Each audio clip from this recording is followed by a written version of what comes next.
Méthode naturelle pour éviter la grossesse après un rapport. Les astuces naturelles à mettre en pratique directement après un rapport sexuel non protégé pour éviter une grossesse ne sont pas du tout fiables. Toutefois, vous devez entretenir, si vous tenez à entretenir des rapports sexuels non protégés et ne pas tomber enceinte, c'est simple. Pour cela, il faudra juste adopter une méthode contraceptive. Cependant, il existe effectivement des méthodes de contraception naturelles qui vous aideront à ne pas tomber enceinte.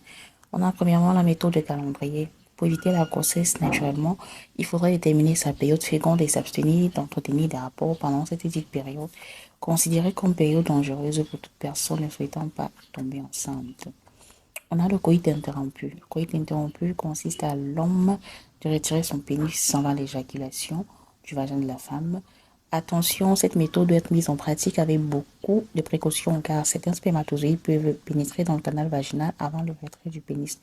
On a la méthode de la glaire cervicale. Cette méthode permet de déterminer les jours fertiles.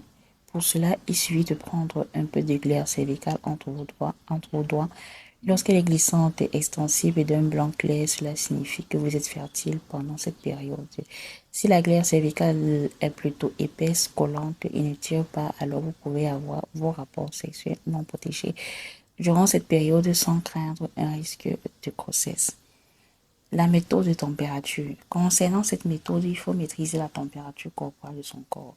Pour cela, il est préférable d'utiliser un thermomètre spécialement conçu pour la planification familiale naturelle. Ce type de thermomètre est assez précis. Cette méthode consiste à prendre votre température tous les matins avant de sortir du lit et ce, à jeun, à la même heure, et le noter.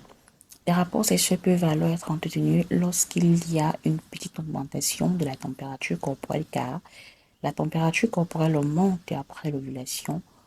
Attention, avant de se fier à cette méthode, il est nécessaire de contrôler sa température corporelle pendant le cycle au moins sur une période de 3 mois.